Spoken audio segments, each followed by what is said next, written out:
幼兒嘅統計圖咧，集中係要展示嘅就係象形圖啦。而象形圖咧都係小學初小嗰陣時咧係個統計呢一個課題嘅重點嚟嘅。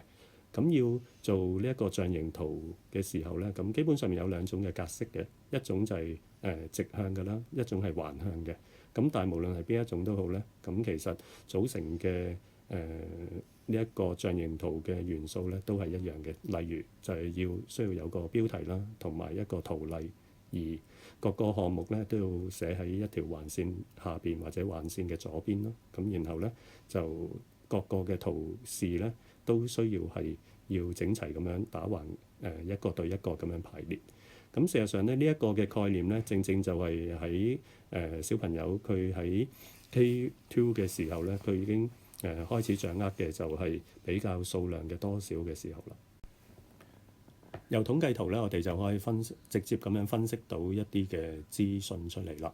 咁例如最多啦、最少啦。咁而老師要留意咧，就係例如好似喺而家呢一個統計圖度咧，水果嘅項目其實就包括係蘋果、橙、芒果呢三個啊。但係咧水果嘅數量咧，就係蘋果嘅數量同橙嘅數量同芒果嘅數量加埋一齊咧，就總共係9個嘅。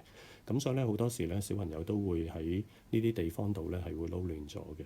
咁而當然啦，再深入啲嘅分析咧，我哋就可以用加法同埋減法喺呢一個統計圖度再得出一啲唔同嘅資訊啦。例如橙比蘋果多幾多個啦，或者蘋果同芒果夾埋有幾多個。